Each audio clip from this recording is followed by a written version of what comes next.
I welcome you back. If you've been here before, if not, welcome here for the first time. Hopefully you'll come back. I want to talk about why do people hate you for no reason? There are people like that out there, and I've had a lot of that. Is it that your peace annoys them? One thing you need to know, that hatred without cause is never about you. And that makes it all easy to digest. There's something deeply sick about hatred without cause. I'm not talking about disagreement. I'm not talking about conflict. I'm talking about that cold, silent contempt that hits you out of nowhere. The kind that leaves you lying awake at night wondering what you did wrong. You replay conversations. You review your tone in those conversations.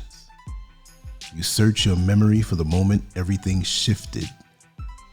You start shrinking yourself in your own mind, trying to fix something that never existed. And here's the brutal truth most people will never tell you. You did nothing. The hatred wasn't born from your actions. It was born from something broken inside of them. Something they don't want to face. Something that hurts so bad they need to throw it onto somebody else just to survive it. And you, without even trying, became their target. When someone hates you without cause, they are not seeing you clearly. They are seeing a reflection of something inside of themselves that they refuse to deal with. Your confidence might remind them of their fear. Your discipline might expose their laziness. Your peace might irritate their chaos. You're not the problem. You're the mirror. Some people cannot stand mirrors. Instead of adjusting themselves, they try to shatter what reflects the truth back at them. It feels easier to destroy the reflection than to correct the flaw. That's why the hatred feels irrational, because it is. Let's go deeper. People who get hatred without cause usually share something in common. They don't beg for permission to exist. They don't shrink to make others comfortable. They don't apologize for their growth. In a world addicted to average thinking, standing out is treated like rebellion. When you refuse to play small, you become a threat. Not because you're hurting anyone, but because your very existence challenges the comfort zone of others. And most people will defend their comfort zone with everything they have. The person who hates you without reason will rarely confront you directly. They gossip. They twist words. They recruit others. They build stories about you that don't even match reality. Why? Because direct confrontation requires courage. Instead, they create a version of you that fits their resentment. Your confidence becomes arrogance. Your independence becomes coldness. Your boundaries become selfishness. They don't want what you have. They want you to lose it. That's the difference between admiration and envy. Admiration says, I want to rise. Envy says, I want you to fall. Here's where most of you make the mistake. You try to defend yourself. You try to clarify. You try to reason.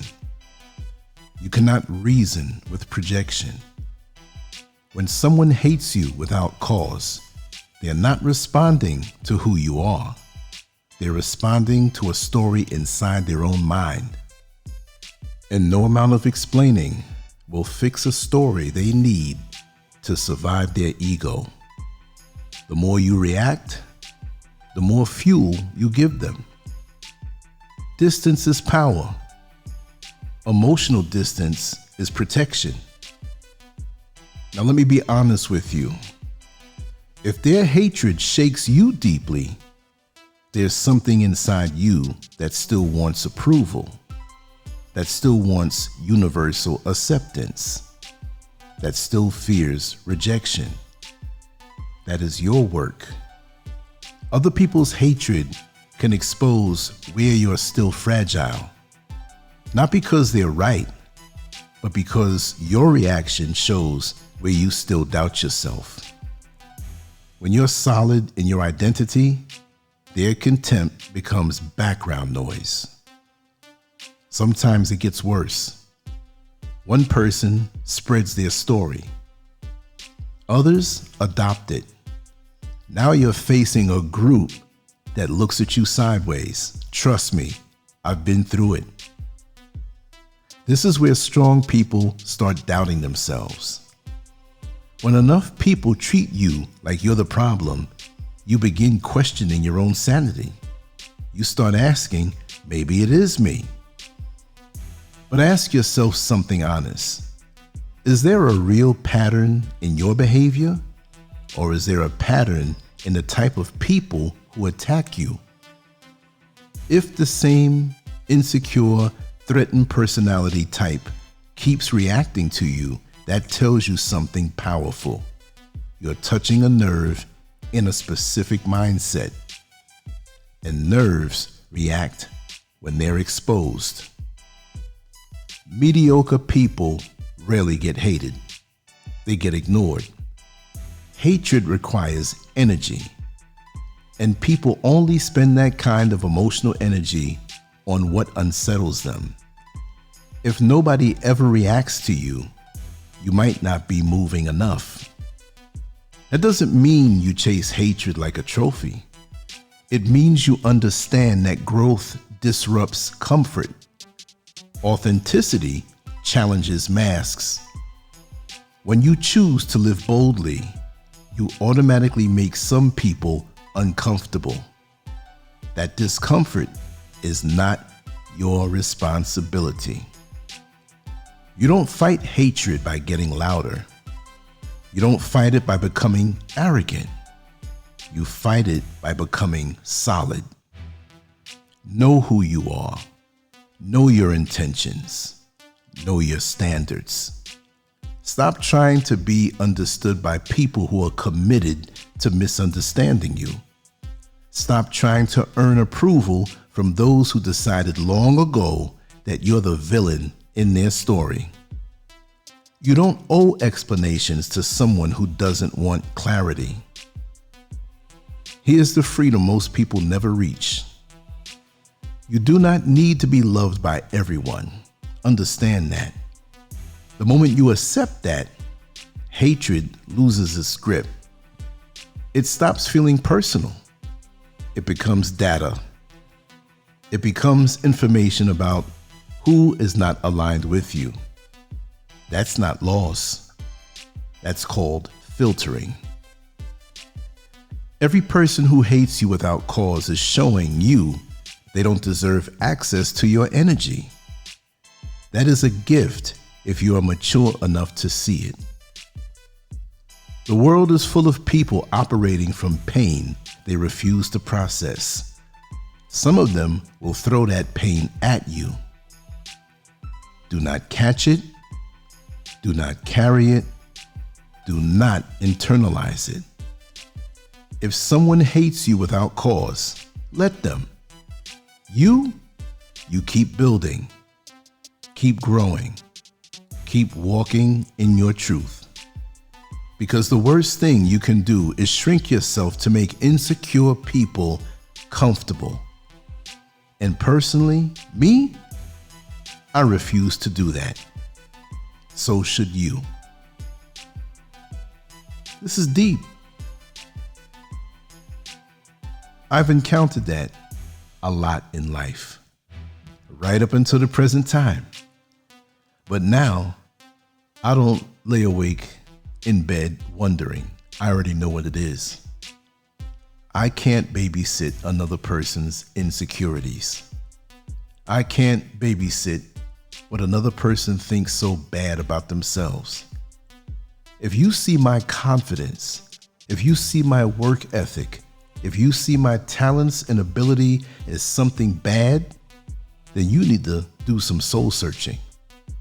And for you or others to take the energy to go around and spread stories about you and say things bad about you and have all of these other flying monkeys around them echoing what they say, that means you're mighty powerful. That means you have something going on. That means you're special and you're blessed. So it's only confirmation of your elevated existence. It doesn't mean that you're arrogant because you didn't do anything to anyone.